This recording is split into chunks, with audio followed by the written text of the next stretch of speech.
नमस्कार, मैं दीपेंद्र कुमार। जी हाँ, संसद की शीतकालीन सत्र का सबसे बड़ा मुद्दा था आज विशेष गहन पुनरीक्षण यानी एसआईआर और चुनाव सुधार। राहुल गांधी ने अपने भाषण में एक से बढ़कर एक सवाल उठाए और ये सवाल लोकतंत्र के दिल में चोट करते हैं। जी हाँ, राहुल गांधी ने अपने भाषण की शुरुआत की खादी से। उन्होंने कहा देश का हर धागा एक जैसा और इन्हीं धागों से 150 करोड़ लोगों का देश बनता है। Khadi is the expression of the people of India. It is the imagination, it is the sentiment, it is the productive force of the people of Aaj pehna hu khadi. It is the expression of the people of India. Speaker sir, whichever state you go to, you will find different fabrics. There's the Himachali cap, Assamese gamcha, Banarsi sari, Kanchipuram sari, Naga jacket, and you will find that all these fabrics represent the people. When the people of Assam give you the gamcha, they're not just giving you a piece of cloth. They're giving you an expression. They're giving you a piece of their history, their tradition, their future, their imagination.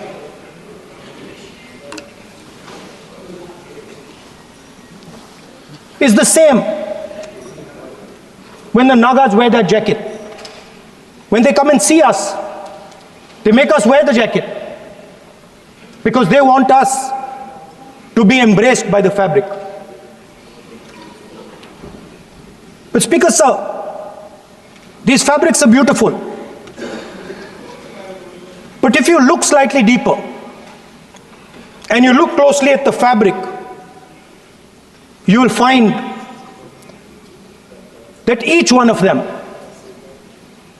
has thousands of little threads embracing each other. A Kanchipuram sari might have a golden thread, but the golden thread means nothing without the green thread or the yellow thread near it. The other thing to notice about the sari or any other fabric is that all the threads are equal. No one thread is superior to another thread. They all come together. The threads cannot protect you. The threads cannot keep you warm. But when they come together as a fabric, they can keep you warm, they can protect you, they can express what you have in the heart. Speaker sir, in the same way, our nation is also a fabric. It's a fabric made up of 1.4 billion people, and the fabric is woven together by the vote. Let me repeat it. It is a fabric of 1.5 billion people, and it is woven together by the vote. Everything that we see, in fact this house where I'm standing today, the Loksabha, Rajya Sabha, Vidhan Sabhas across the country, Panchayats across the country, none of them would exist if the vote did not exist. We talk with great pride about HAL, BHEL, ONGC, Tejas, Chandrayaan. We have a list of things we say. Not one of those would exist without the vote.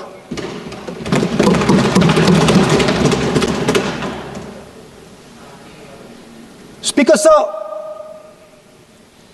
it is the idea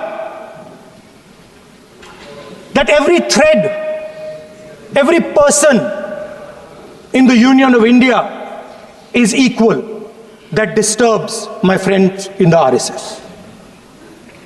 They are happy to see the fabric, but they cannot stand the idea that every single person in the fabric of our country, regardless of what religion they come from, regardless of what community they come from, regardless of what language they speak, should be equal. Because they fundamentally do not believe in equality. They believe in a hierarchy, and they believe that they should be on top of that hierarchy. Speaker sir, on the 30th of January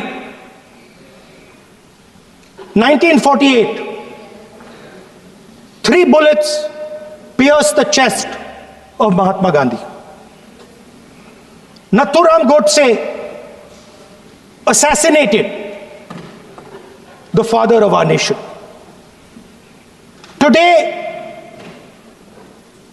our friends do not embrace him.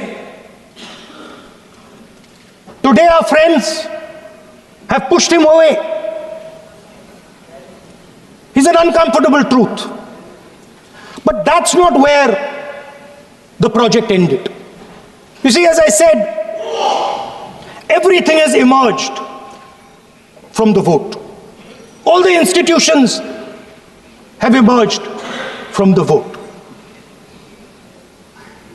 So it's obvious that the RSS has to capture all the institutions that have emerged from the vote. So the project, after Gandhiji's assassination, the next step of the project was the wholesale capture of India's institutional framework.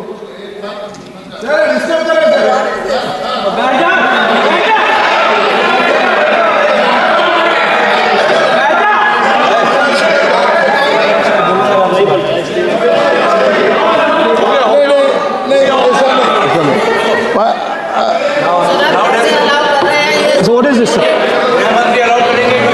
Sir अभी नहीं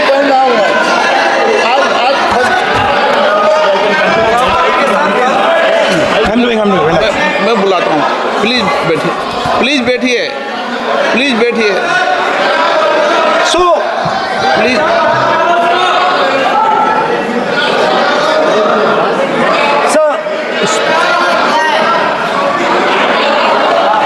आप बोले पर हाथ मत जोड़े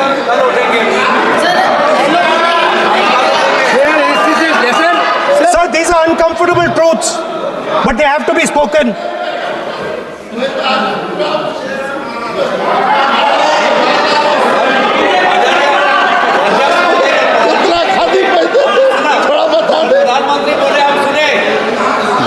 So these are uncomfortable truths, but they have to be spoken. My friends don't like the connections I'm making. They're disturbed by them. It's obvious. Speaker, sir, so after the father of the nation was assassinated, his vision of an equal India, of an India where institutions belong to the people, had to be destroyed. And so the process started, and the RSS attempted to capture one institution after the other. And I will give some examples so that it is crystal clear that this is the case. Everybody knows how vice chancellors are placed on top of Indian universities today. Every single person knows this. You go to any university, you speak to any youngster in India, he will tell you that it does not matter whether the professor has qualifications. It does not matter whether the professor has a scientific temperament. The only thing that matters is the professor belongs. माननीय सदस्य एक minute माननीय सदस्य चुनाव सुधारों पर चर्चा हो रही है सर ये मैं उसी में कर रहा हूँ सर। आप किसी भी संगठन का नाम जो इस हाउस में उसका नाम लें एलओपी है तो इसका मतलब ये नहीं है एलओपी का मतलब नहीं आप जनरल बात बोलो आप राष्ट्रपति भाषण में बोलिए जनरल बात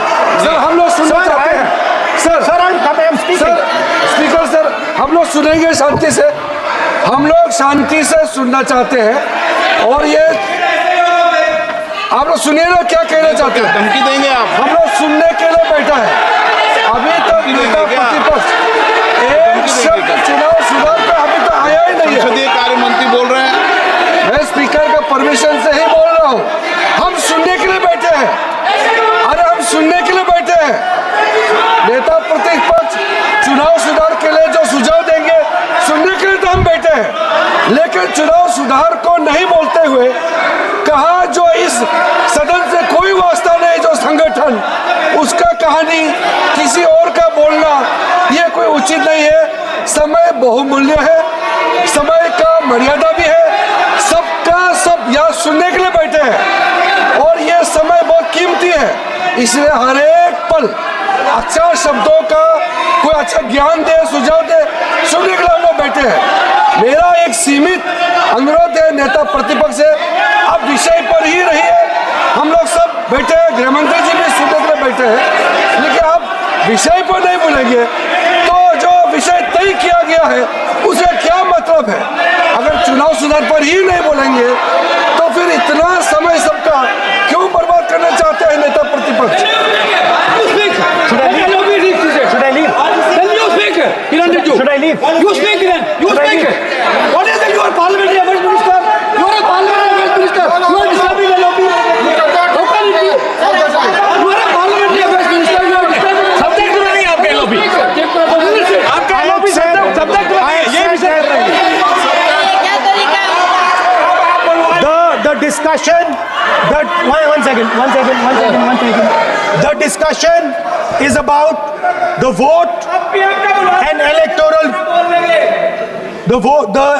The discussion is about the vote. एक मिनट सर मुझे बोलने दीजिए। एक मिनट बैठिए। एक मिनट बैठिए।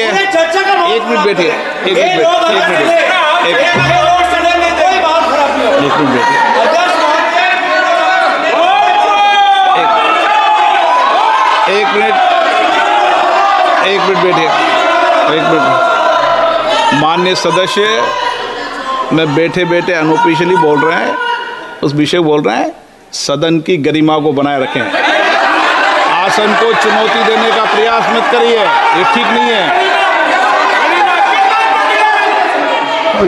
Speaker sir, I want to make it very clear. Please. Speaker sir, I want to make it very clear. The discussion is about votes. The discussion is about the stealing of votes. The discussion is about the SIR, and I am framing my discussion about votes. Yes. And what is happening here is patently unfair. I am not being allowed to speak. I am being disturbed, and I put my protest here. I have done absolutely nothing wrong. I am talking about the subject.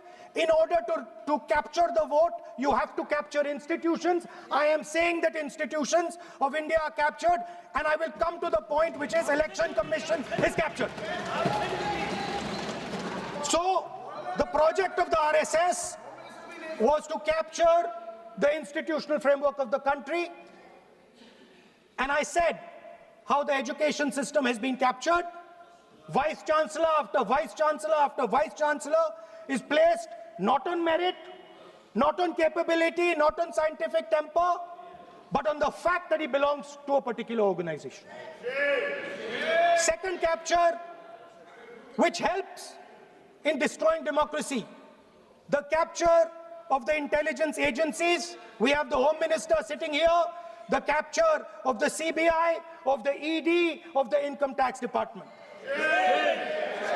And the systematic placement of bureaucrats who favor their ideology and attack the opposition and anybody who chooses to oppose the RSS. That is the second institutional capture. And the third there are many more. I can go on. And the third institutional capture. What is this?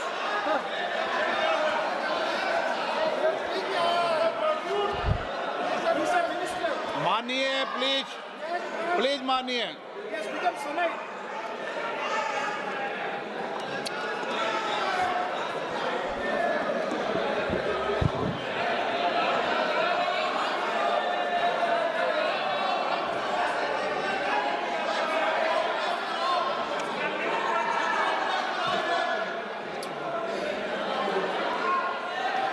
third election, the third capture of the institution that directly controls the election system of our country, the Election Commission. Now, I am not saying this without proof. I have put forth adequate proof about how the Election Commission is colluding with those in power to shape the elections. But I want to ask three questions first, which will make it very clear that the BJP is directing and using the Election Commission to damage India's democracy. The first question, why is it that the CJI was removed from the selection panel of the Election Commissioner? What motivation could there be to remove the CJI? Do we not believe in the CJI? Of course we believe in the CJI. Why is he not in that room? I sit in that room. It is so-called a democratic decision. On one side, Prime Minister Narendra Modi and Mr. Amit Shah.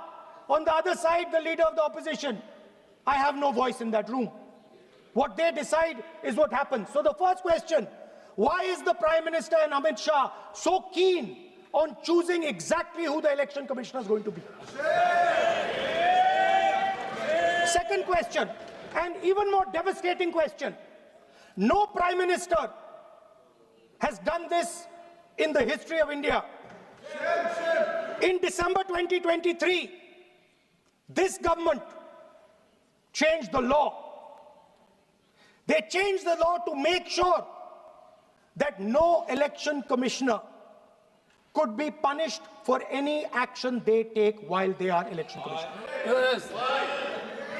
Immunity. Why would the Prime Minister and Home Minister give this gift of immunity to the election commissioner? Why would they need to give this tremendous gift that no Prime Minister has given ever before to the election commissioner? Yes.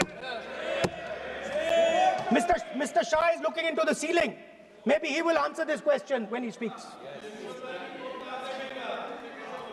And finally, why was the law with regards to CCTVs and the data that they contain changed?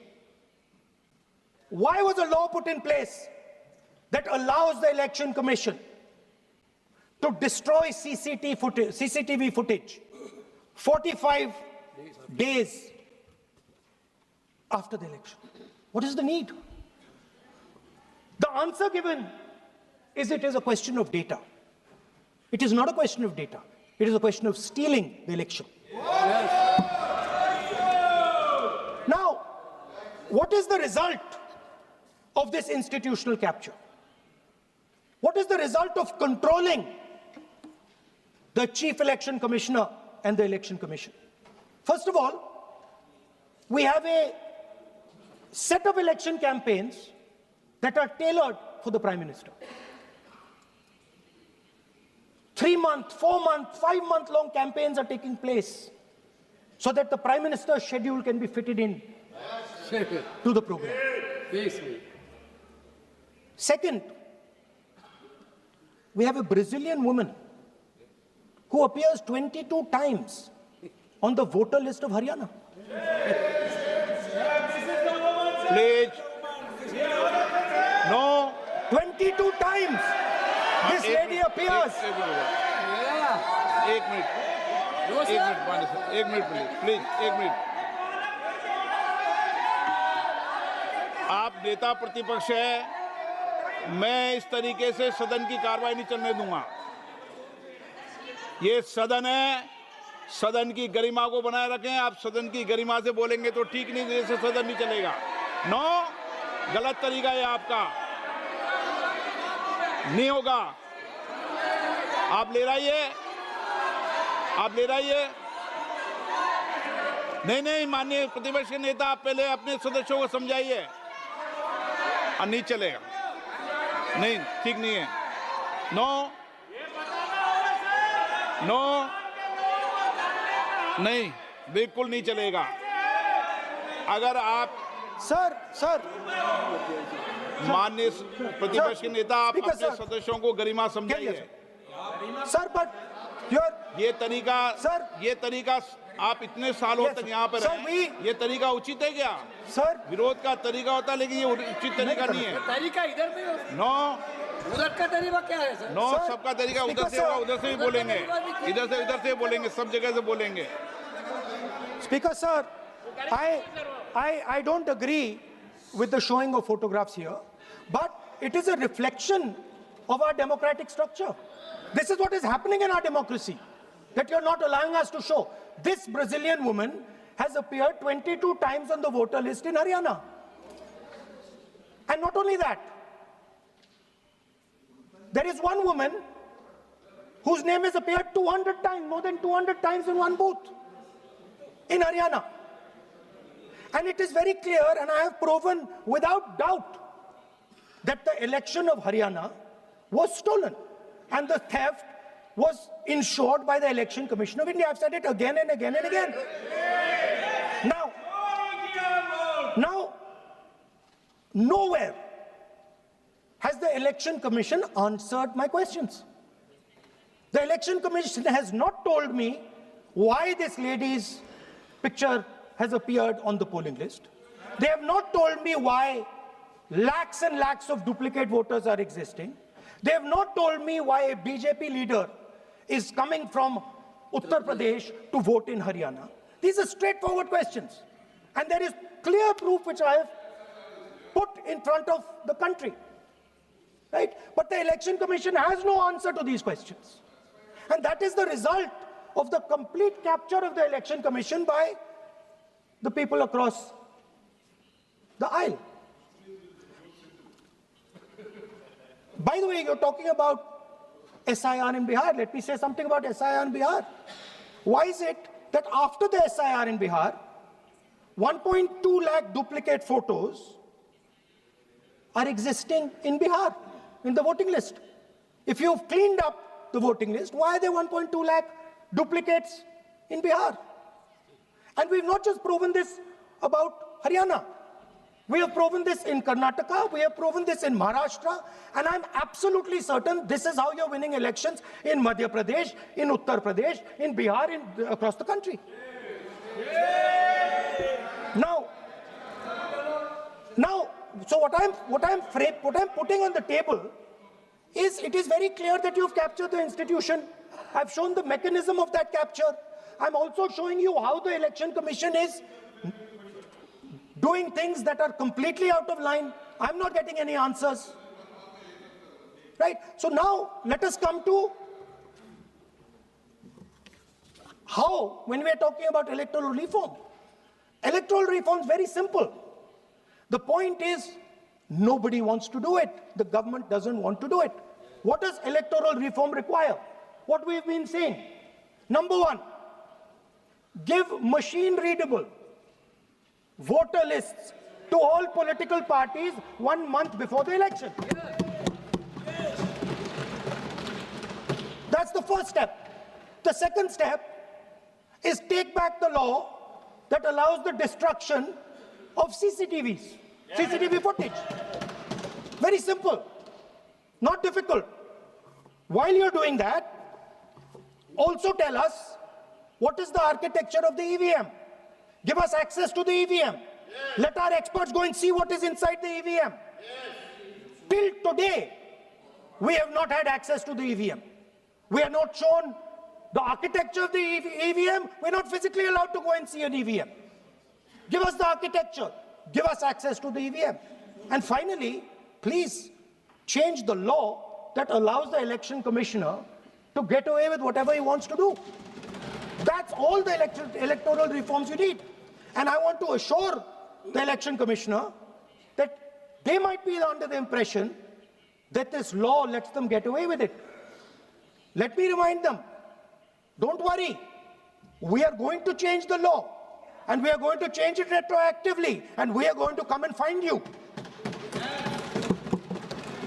Right? So this is the situation that the country is faced with. You know, everybody says to us, India is the biggest democracy.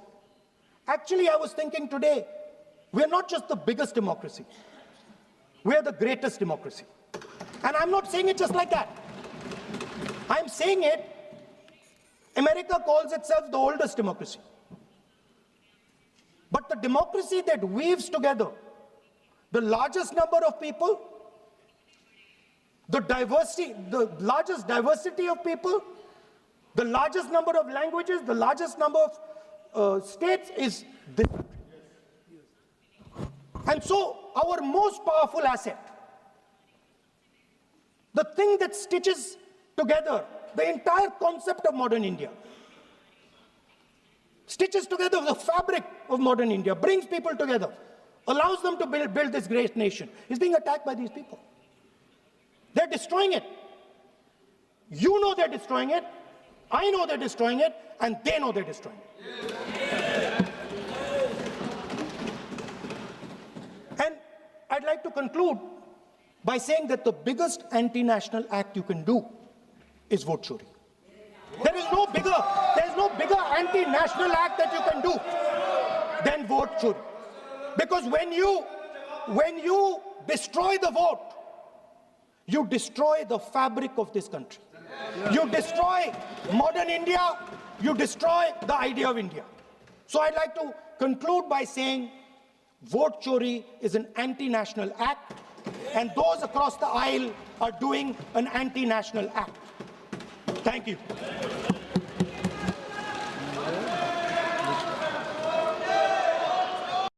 जी हाँ, आप लोगों ने राहुल गांधी को सुना। राहुल गांधी कैसे SIR के बारे में और चुनाव सुधारों के बारे में बता रहे हैं। तो चैनल को सब्सक्राइब करिए और लाइक करिए और शेयर का बटन जरूर दबाइए। धन्यवाद। देखते रहिए नया आवाज।